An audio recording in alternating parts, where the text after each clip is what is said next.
At 7:42 on a gray Chicago morning, a flight attendant stopped beside Michael Carter's seat and spoke quietly enough to protect his dignity. "Mr. Carter, I need you and your daughter to leave the aircraft while the gate team reviews your boarding status." The sentence still reached every passenger in the first-class cabin. 8-year-old Emily looked up from the airplane she was drawing. Michael did not raise his voice. He placed one hand over the yellow paper star she had taped to her backpack and asked the only question that mattered first. "Will we be seated together if we leave?" The flight attendant, Lena Ortiz, glanced at the tablet in her hand. "I cannot promise that yet." Michael remained seated. He had spent 14 years teaching flight crews that uncertainty should never be disguised as authority. He also knew that refusing a crew instruction could become a safety issue. He kept both truths in view. "I will cooperate with a verified change," he said. "These are confirmed boarding passes. My daughter is 8, and the aircraft door is still open. Please bring the station manager before anyone separates us or removes us from the flight." Across the aisle, several passengers stopped pretending not to listen. No one knew Michael had once commanded aircraft for Anderson Global Aviation. No one knew that the quiet father in a worn Navy jacket had helped write one of the carrier's emergency checklists. Most of all, no one knew that before this flight ended, the argument over 2 seats would expose a far more dangerous problem hidden inside the company. 3 hours earlier, Michael had woken Emily in their small apartment with blueberry pancakes and a warning that the weather might delay them. "Seattle will still be there," she had said through a yawn. They were traveling to visit Sarah's parents on the 4th anniversary of her death. Sarah had met Michael during flight training, when she worked in airport communications, and he was a young first officer convinced that every problem could be solved with another checklist. She taught him that some losses could only be carried. After cancer took her, Michael left long-haul flying. He accepted part-time work teaching systems safety at a community college and built his schedule around Emily. The change reduced his income and removed his name from an industry that once knew it well. It also let him make breakfast, attend school conferences, and be home when grief arrived without warning. Their original flight the previous evening had been canceled after a ground power failure.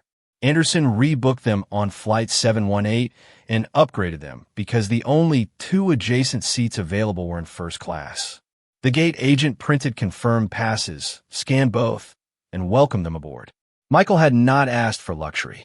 He had asked that Emily not sit beside a stranger for 4 hours.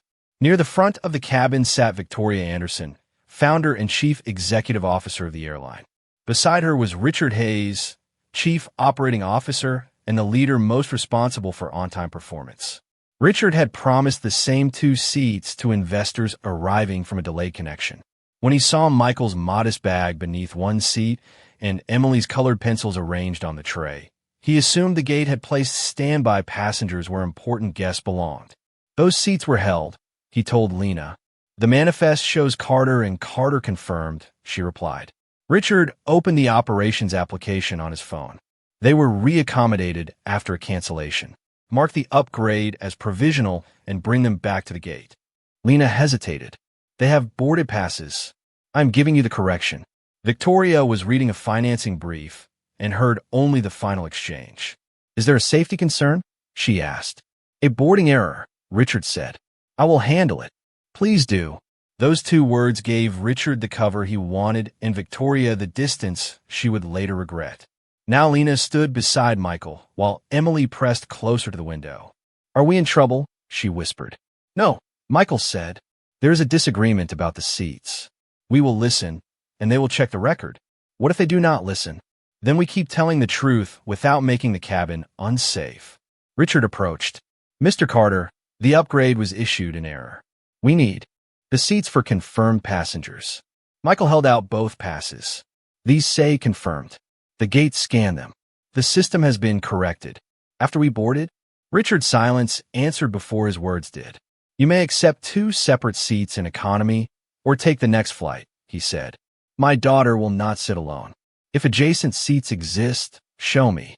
If they do not, please document that the airline is removing 2 boarded passengers with confirmed passes to accommodate other travelers." Richard's expression tightened. He was accustomed to people obeying when his title entered the room, even when he did not state it. The aircraft cannot wait while you debate customer service policy. Then the fastest solution is to verify the ticket history. Emily looked from one man to the other. Is this because our clothes are not fancy? Michael felt the question strike deeper than the dispute. No one gets to decide your value from a jacket or a suitcase, he told her. Right now we are asking whether the same rules apply after people are already seated. Victoria heard that answer and finally looked up from her brief.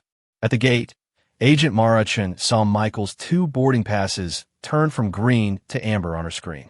The change had been made 40 seconds earlier under Richard's executive credentials. A new note described the Carters as voluntary upgrade standby. Mara had issued the seats herself. They had never been standby. She reached for the station manager just as Richard sent a second message. Clear the seats before the investors arrive and do not delay departure. The valid tickets now looked invalid.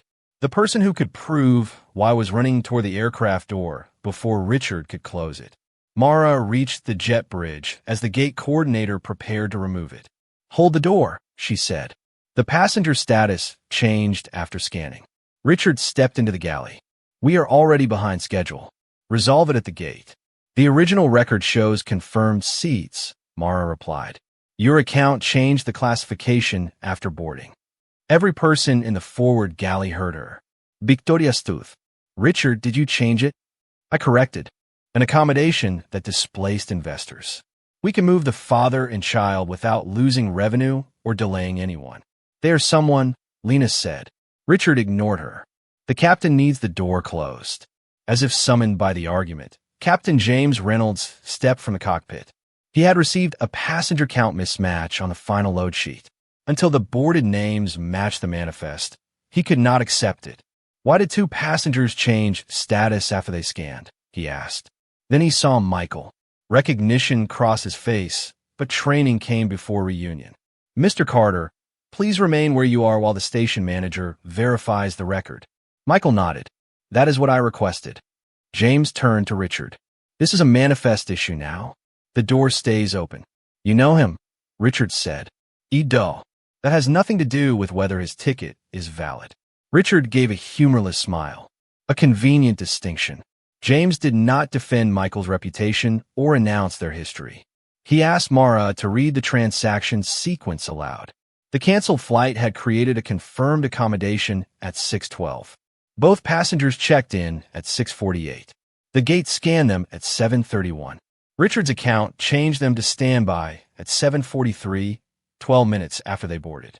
The station manager arrived and compared the record with the carrier's involuntary denial rules. The Carters retain their seats, she said.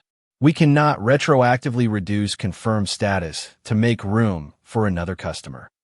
The investors had not yet reached the gate.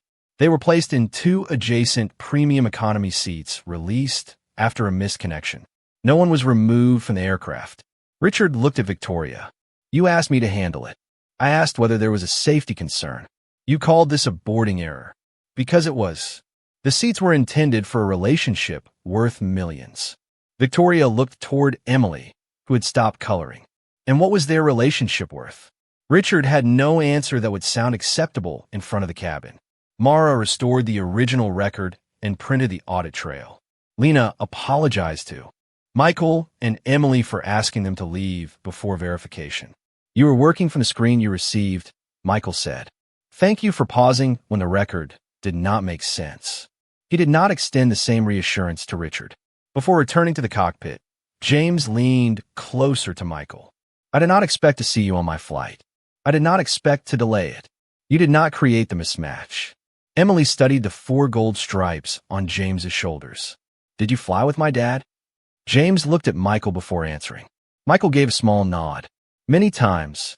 Your father taught me how to stay calm when the first explanation was wrong. He teaches me that too. James smiled. Then he is still doing important work. There was no announcement and no applause. James returned to his duty. Michael helped Emily arrange her pencils again. Victoria remained standing beside Richard. Send the unedited ticket record to customer care and the board compliance officer, she said. You want to turn 2 seats into a governance event. I want the record preserved before anyone summarizes it. Richard sent the file, but not before forwarding a private note to operations. The chief executive officer is reacting emotionally. Maintain normal reporting channels. The door closed 14 minutes late. During the safety demonstration, Emily touched the oxygen mask panel above them. Do those really fall down? If the cabin altitude becomes unsafe, Michael said. You put yours on first, then help someone else. Even a kid goes first. A person who cannot breathe cannot help anyone. She repeated the rule as though studying for a test. The aircraft pushed back. In the cockpit, James reviewed the maintenance release with First Officer Aisha Grant. One entry recorded an intermittent fault in the automatic cabin pressure controller.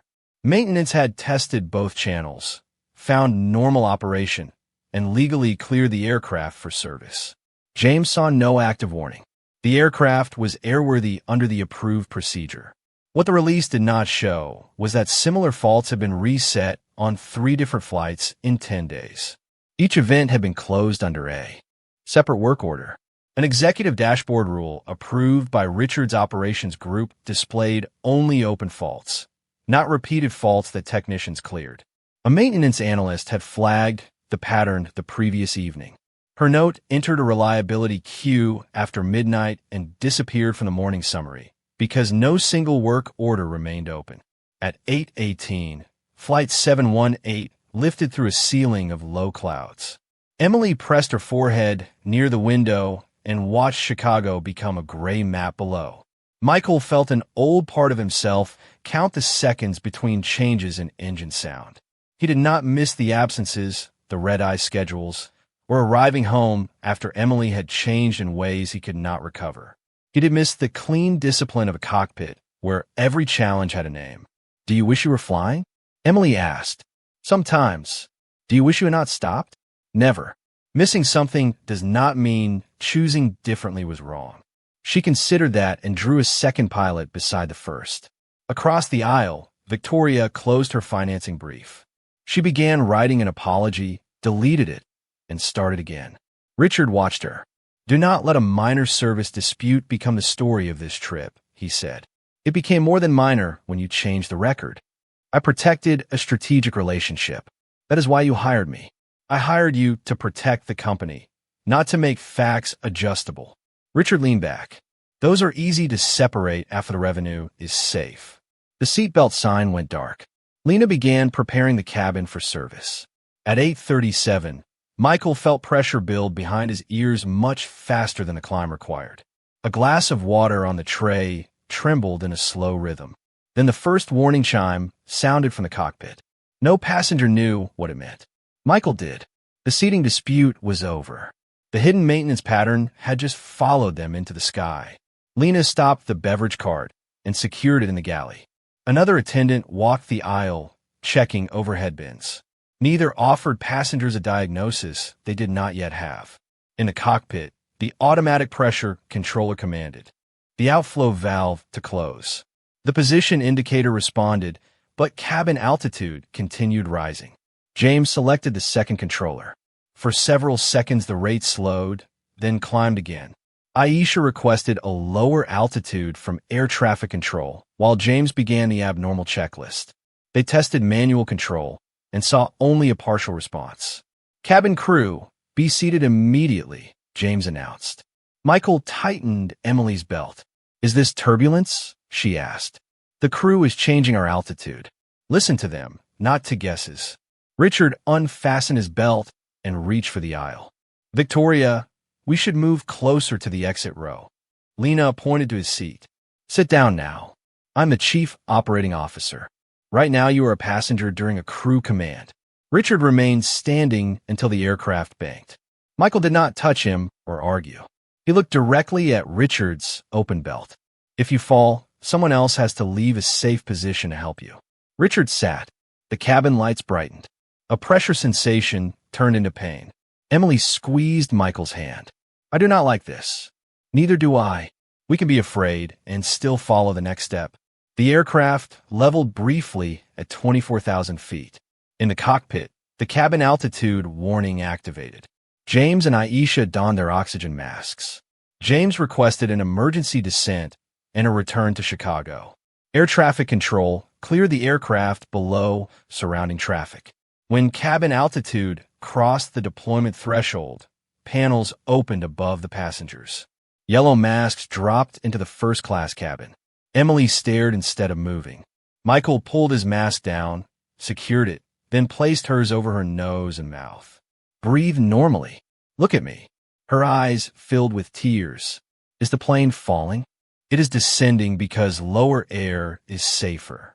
The pilots are doing exactly what they trained to do.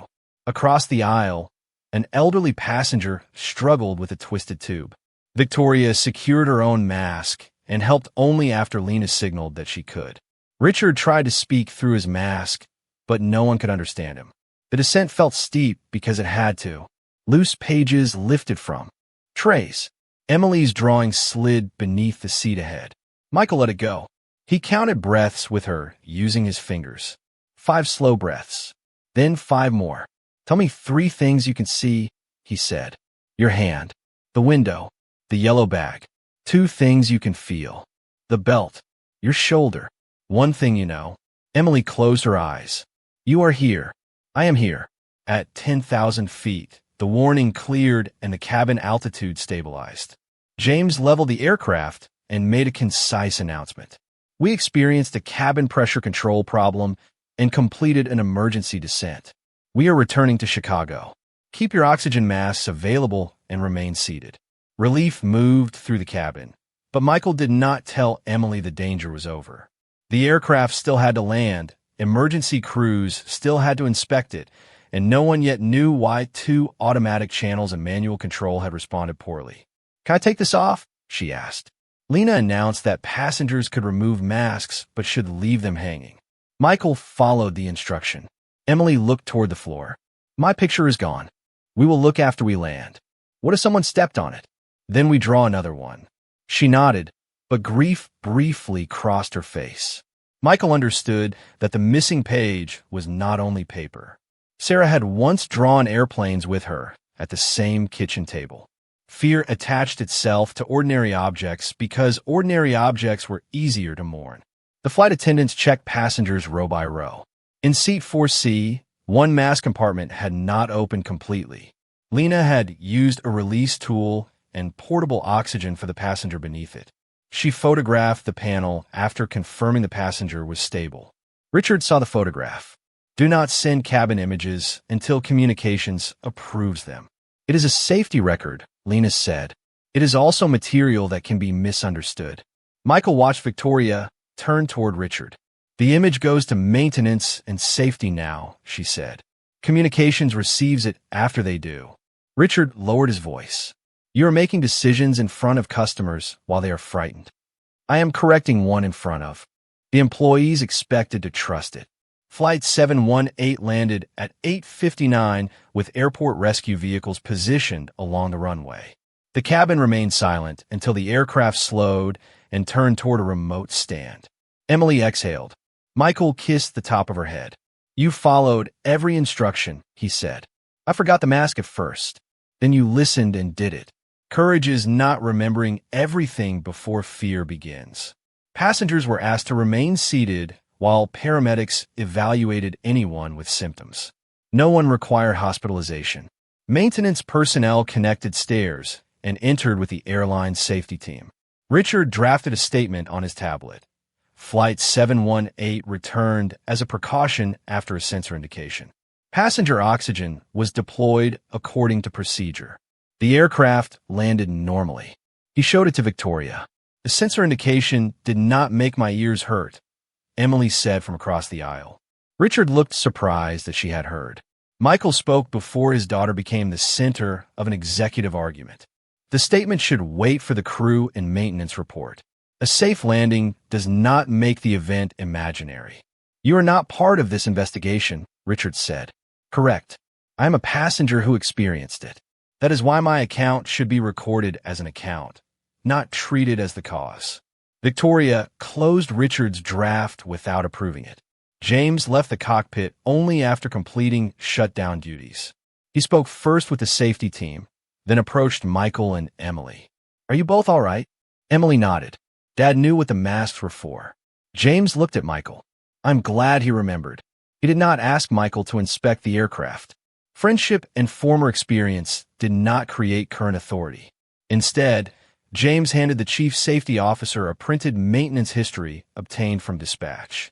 Anita read the first page, then the second.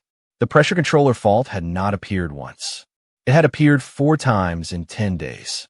3 closed reports had vanished from the executive view, and the 4th had reached the aircraft before it reached anyone responsible for seeing the pattern. The emergency descent had ended. The more dangerous conflict was waiting on the ground, where Richard controlled the numbers that would explain why it happened. Passengers left the aircraft through portable stairs and boarded buses to the terminal. Anderson provided hotel rooms, meals, refunds, and rebooking options under its disruption policy. Michael declined a private car offered by one manager and chose the same assistance available to the other families. Lena found Emily's drawing beneath seat 2D. One wing was creased, and a shoe mark crossed a cloud. It survived, Emily said. Not perfectly, Michael replied. Neither did the flight. He smiled despite the exhaustion. That is accurate. In a quiet family room near the gate, Emily called her grandparents. She described the mass before Michael could soften the story. Sarah's mother listened, asked whether they had been examined, and then told Emily she was proud of how she followed the crew. After the call, Emily whispered, Grandma sounded like Mom. They practiced together for many years. Do you think Mom was scared when she flew? Sometimes. She trusted preparation, and she admitted when she was afraid. Emily placed the creased drawing inside her backpack rather than throwing it away. Victoria waited outside until Michael invited her in. She arrived without Richard, a camera, or a communications advisor. I owe both of you an apology, she said. I allowed Richard to remove you without asking what the record showed. The fact that the decision was corrected does not erase what happened before correction. Emily asked the question adults had avoided. Would you have checked if the pilot did not know Dad? Victoria did not look toward Michael for rescue. The gate agent was already bringing the record, she said. Captain Reynolds paused the door because the passenger count did not match. Your father's history should not have been necessary. I am sorry that my first decision made it look necessary. Michael appreciated the precision. An apology matters, he said. What happens to the system matters longer. Anita is reviewing both the seating override and the pressure reports. The board will receive the unedited records. Then let the investigation work. Do not use my past or Emily's fear in a company message. Victoria agreed. No photograph of Michael appeared in the airline's first statement. It described the return, confirmed that passengers were safe, and said the cause remained under investigation. Richard issued a separate internal message to operations managers. He called the pressure event a successful response to an isolated component fault and described the seating incident as a gate misunderstanding amplified by a former employee's personal relationship with the captain. Mara received the message while saving the ticket audit. Her supervisor advised her to add a note stating that the upgrade status had been unclear. It was not unclear, Mara said. I issued it as confirmed. 10 minutes later, Richard called her directly. No one is asking you to change a scan, he said. We need context showing why the seats were disputed. The context is that your account changed them after boarding. Be careful about describing an executive service correction as misconduct before legal reviews it. Mara wrote down the time of the call and forwarded the audit to Anita through the protected safety channel. At the maintenance hangar, technicians inspected the pressure control system. The outflow valve actuator moved freely during a basic ground test. The automatic controller passed its self-check. A quick inspection could have ended with another reset. Anita asked the team to reproduce the climb conditions from the 4 reports. Under cold temperature and a specific electrical load, a connector produced intermittent resistance. Both automatic channels received unreliable position feedback. Manual commands moved the valve, but the indication lag caused the crew to receive incomplete confirmation. The mass compartment above seat 4C had a separate latch defect. It had no role in the pressure problem, but Lena's photograph ensured it was repaired rather than lost inside the larger event. No single technician had cleared the aircraft recklessly. Each earlier fault had disappeared during ground testing, and every individual release followed an approved step. The failure existed between events. No one saw the 4 reports as one pattern. Anita opened the executive dashboard and searched the aircraft registration. Only the latest event appeared. Priya Desai, an operations analyst, showed her the raw maintenance queue. The dashboard excludes closed defects, even when the fault code repeats. Who requested the filter?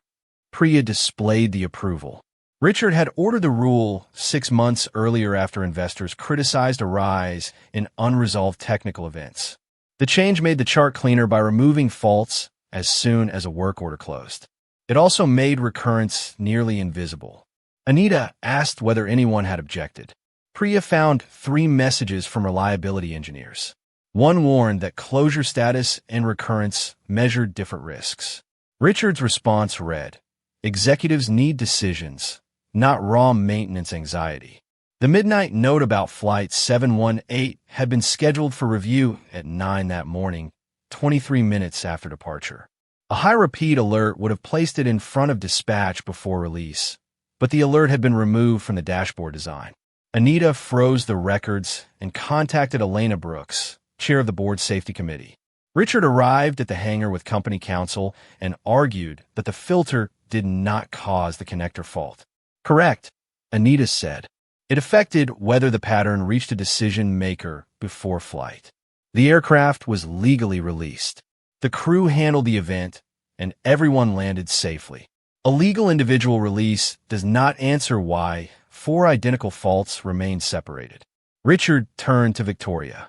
"You approved the performance program that demanded lower technical delays." Victoria did not deny it. The board had tied executive incentives to on-time departure and cancellation rates. She had celebrated the improving numbers without asking what disappeared beneath them. "I approved the target," she said. "I did not approve hiding recurrence. You rewarded the result. Then my responsibility belongs in the review too." Richard had expected distance, not admission.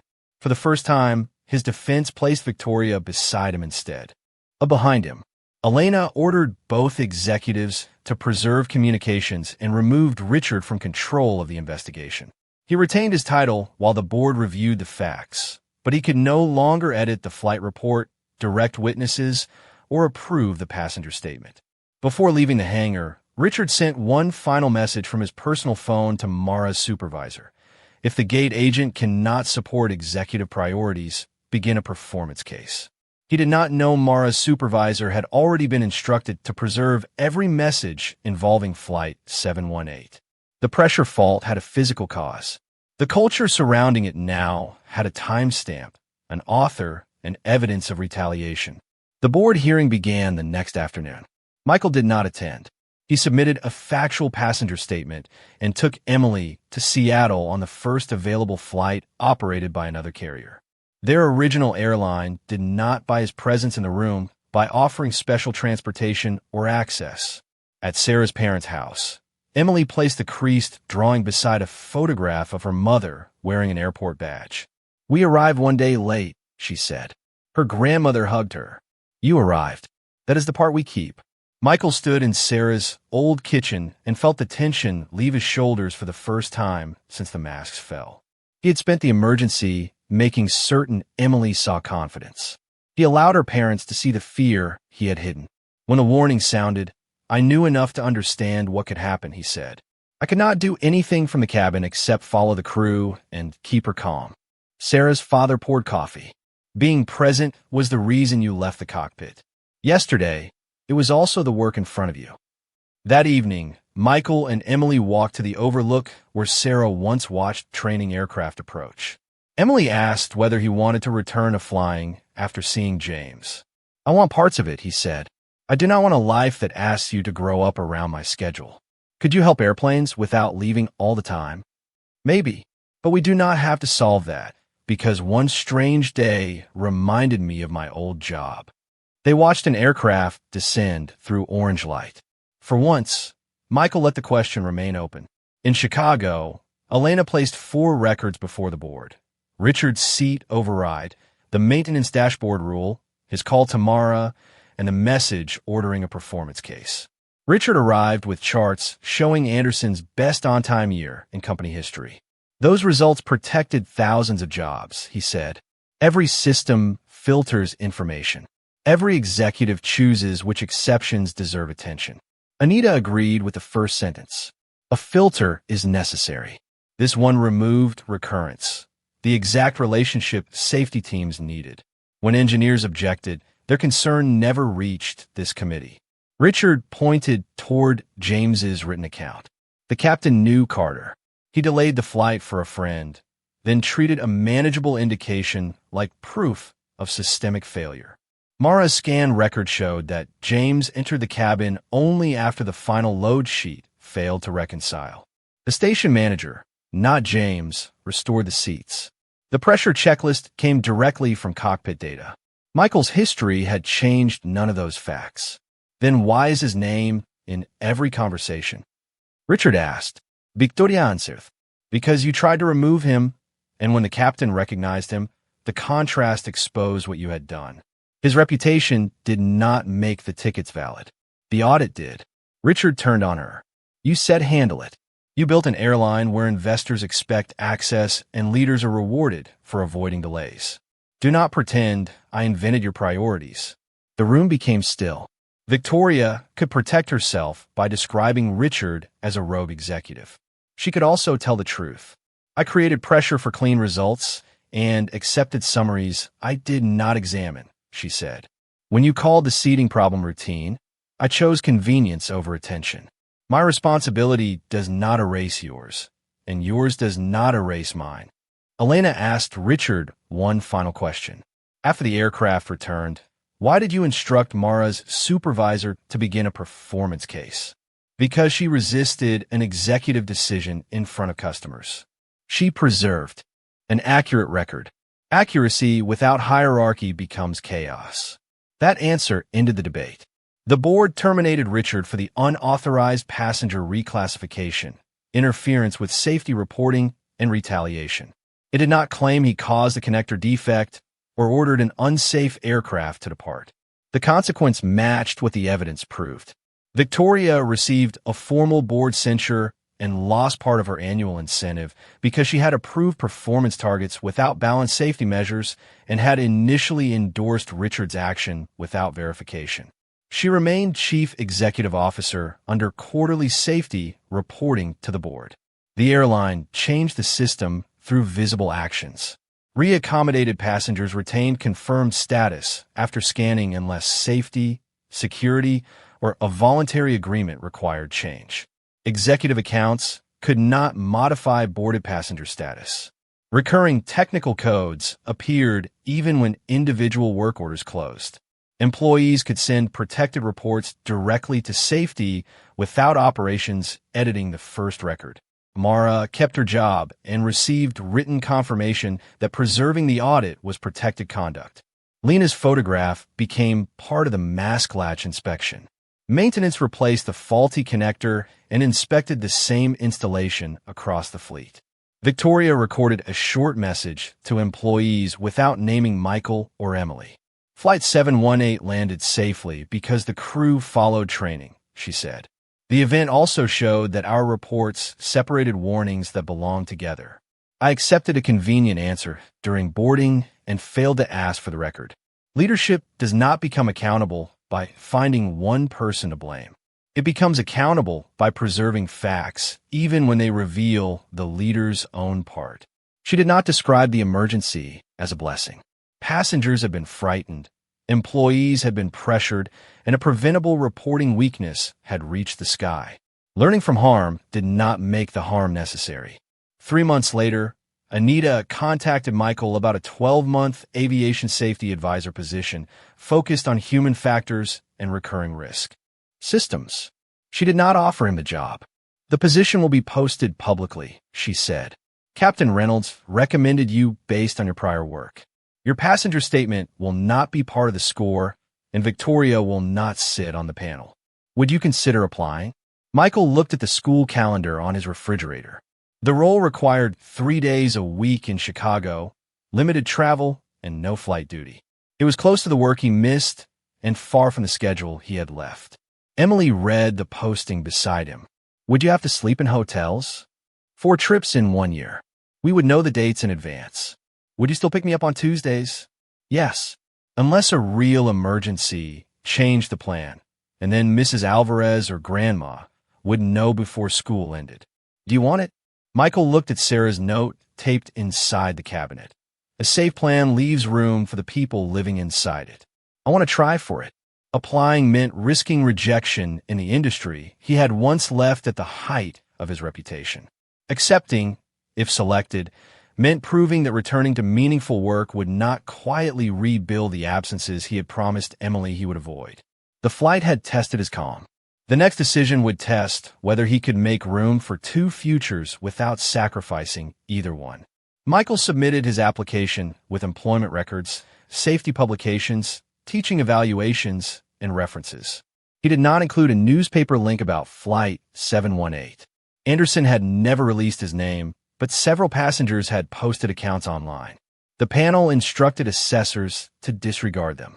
The final assessment placed 4 candidates inside a simulated operations center.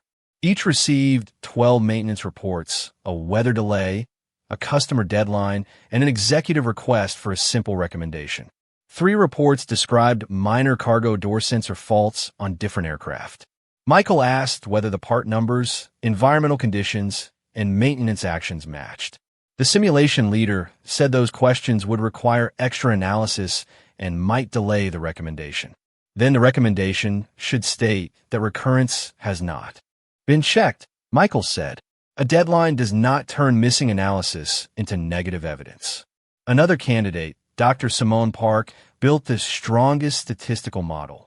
Michael led the clearest cross-functional discussion and identified how the dashboard separated related reports. Simone ranked first in analytics. Michael ranked first in operational judgment and human factors. The panel selected Michael because the advisor role focused on how safety information moved between crews, maintenance, and executives. His written offer included training on the newer data platform, where Simone had outscored him. She later accepted a different analytics position through an already approved opening, not a consolation job invented after the result. Michael asked for 2 days before signing. He and Emily placed the work calendar beside her school calendar. They marked his 4 travel dates, her science fair, grandparent visits, and Tuesdays when he would pick her up. The page did not guarantee that life would obey it. It made responsibility visible before enthusiasm erased the cost. What color is an emergency? Emily asked. Red. There are no red days. Emergencies do not make appointments. That is why we write the backup plan underneath. Mrs. Alvarez agreed to remain an authorized pickup, and Sarah's parents accepted 2 planned travel weeks. Michael signed the offer only after the people carrying part of the schedule had agreed. His first day did not include a speech to the company. Anita gave him access to the raw reliability queue and asked him to follow one alert from a technician's keyboard to the board report. At the 3rd screen, a closed work order lost its connection to earlier faults. Michael and Simone rebuilt the path, so closure ended the repair, not the history. Repeat codes remained visible, and technicians could see whether their notes were grouped into a larger review. Victoria asked whether the new dashboard could launch across the fleet within 30 days. It can launch, Michael said. It cannot be trusted in 30 days without testing how people classify the same event. Start with 2 fleets, compare results, and let crews challenge what disappears. That delays the public commitment. Then change the public commitment before it changes the safety test. Victoria looked at Anita rather than reaching for executive authority. Do you agree? Yes. Then pilot it. The exchange lasted less than a minute. Its importance came from what did not happen. No one altered the test to protect the announcement. 6 months later, the system faced its first serious challenge. 3 cargo door indications appeared across 2 days on the same aircraft. Each cleared after inspection. The flight scheduled next carried a university team to a championship game, and a cancellation would strand more than 100 passengers. The old dashboard would have shown no open defect. The new one issued a recurrence alert before dispatch. A maintenance supervisor named Gabriel Lee paused the release and ordered a wiring inspection. Operations estimated a 4-hour delay and asked whether repeated sensor faults justified removing the aircraft from service. Gabriel did not cite Michael, Flight 718, or a leadership slogan. He opened the 3 records on one screen and showed that every indication occurred after cargo loading in cold rain. Behind an access panel, technicians found a wiring harness chafing against a bracket. Moisture had entered the damaged insulation and created intermittent signals. The door itself remained locked, but continued chafing could have damaged additional circuits. The aircraft was removed from service. Anderson found another plane, and the team departed 5 hours late. Victoria called the university president, explained the cause without minimizing it, and accepted the cost. When the board reviewed the event, nobody asked why a safe aircraft had been delayed. They asked whether the recurrence alert arrived early enough and whether another fleet used the same harness routing. For Michael, that question was the proof. The company had not become perfect. It had become better at allowing an inconvenient fact to remain visible until someone understood it. 1 year after Flight 718, Anderson held a public aviation day with the airport and local schools. Admission was open and spaces were assigned through the school program rather than executive invitation. Emily attended with her class, not as the chief executive officer's guest. At a safety station, students received paper aircraft, small weights, and a checklist. Emily placed too much weight in one wing, watched the plane turn into the floor, and moved the weight toward the center. What changed? Michael asked. The balance. How did you know? The first flight disagreed with me. James Reynolds visited between trips and watched her second aircraft cross the room. Your father used to require much more expensive demonstrations, he said. He says paper is better for the budget. Michael laughed. James did not announce him to the room or ask the students to applaud. He treated an old friend as a friend. Victoria arrived later and waited until the class activity ended before speaking with Michael. The annual report includes the dashboard pilot, the cargo door delay, and the Flight 718 corrections, she said. Communications asked again whether you would tell your passenger story. My answer is still no. The procedures should work for someone the captain has never met. That is the sentence they want to quote. They may quote the principle without turning Emily's fear into a campaign. Victoria accepted the boundary. That afternoon, Michael and Emily boarded another flight to Seattle. Their seats were in economy, together, exactly as purchased. A gate agent checked the passes, greeted Emily, and helped an elderly traveler store a cane. She did not know Michael's history. Nothing dramatic happened. No captain stepped out. No executive watched. Emily opened the creased drawing from Flight 718. She had added a second page showing the same aircraft below the clouds. This one is after the descent, she said. The wings are smaller. They do not need to look bigger. They need to work. As the aircraft climbed, Michael felt the familiar change in pressure and waited for old fear to take control. It arrived, then passed. Emily reached for his hand anyway. He had not returned to aviation because a cabin discovered he was important. He returned because his experience survived a fair assessment and because the work could fit the life he had chosen. Victoria did not become a better leader because she apologized once. She changed when facts remained visible after the attention ended and when her own authority became subject to the same record as everyone else's. The most important person on Flight 718 had never been a hidden hero waiting to be recognized. The passengers needed trained pilots, attentive cabin crew, honest gate agents, careful technicians, and leaders willing to hear bad news. Michael's strength was not that he could replace them. It was that he respected every role enough not to pretend he could. Outside the window, Chicago disappeared beneath a clean layer of clouds. Emily returned to her drawing. Michael looked forward, not toward the cockpit. True honor did not begin when Captain Reynolds recognized his face. It began when Michael protected his daughter's dignity without making the cabin less safe, when Mara preserved a record under pressure, when Lena followed the emergency procedure, and when leaders accepted consequences instead of editing the story. Recognition can reveal character, but it cannot create it. Character is already present in the quiet decision to tell the truth, follow the evidence, and leave every system safer for the person whose name nobody knows.